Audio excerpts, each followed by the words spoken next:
এই মুহূর্তে যে খবরের দিকে নজর রাখতে হচ্ছে, ইনজেকশন দেওয়ার পর কয়েকজন প্রসূতি অসুস্থ হয়ে পড়েছে বর্ধমান মেডিকেল কলেজে। এই ঘটনায় চাঞ্চল্যের সৃষ্টি হয়েছে।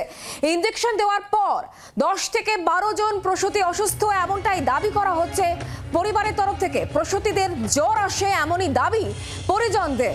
অ্যালার্জি থেকে সমস্যা হতে পারে।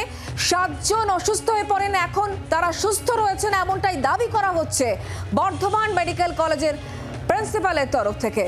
ঠিক কি হয়েছে, অরূপ লাহা এই মুহূর্তে আমাদের সঙ্গে রয়েছেন টেলিফোন লাইনে। আমাদের প্রতিনিধি এই বিষয়ে জানাবেন আমাদেরকে। অরূপ, কি হয়েছে এই মুহূর্তে, কি পরিস্থিতি? যে হাসপাতালের তরফ থেকে বলা হচ্ছে যারা প্রসূতি যারা অসুস্থ হয়ে পড়েছিলেন তারা অনেকটাই সুস্থ, এবং ডিটেলস কি কারণে তাদের এরকম ঘটনা ঘটলো সেটা কালকে বলা যাবে, অর্থাৎ সময় লাগবে।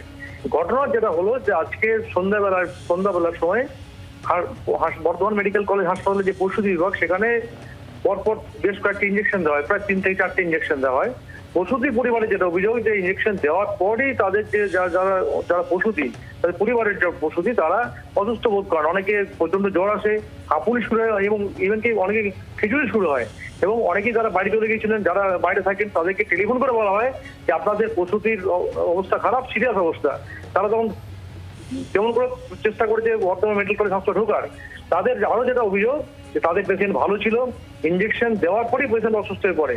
এবং আরো তাদের অভিযোগ যে পেশেন্টকে যারা ইঞ্জেকশন দিয়েছেন তারা অপ্রশিক্ষিত, অর্থাৎ তারা প্রশিক্ষিত নন। সেই কারণেই ঘটনা ঘটেছে। তাদের প্রশিক্ষিত যদি হতেন তাহলে হয়তো ইঞ্জেকশনটা ঠিকমতো দিতে পারতেন। যদিও হাসপাতালের তরফ থেকে অভিযোগ অস্বীকার করা হচ্ছে।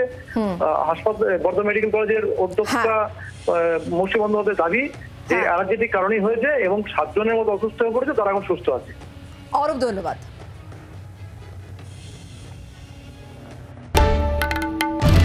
বাংলার আওয়াজ, বাঙালির আবেগ, জি 24 ঘন্টা।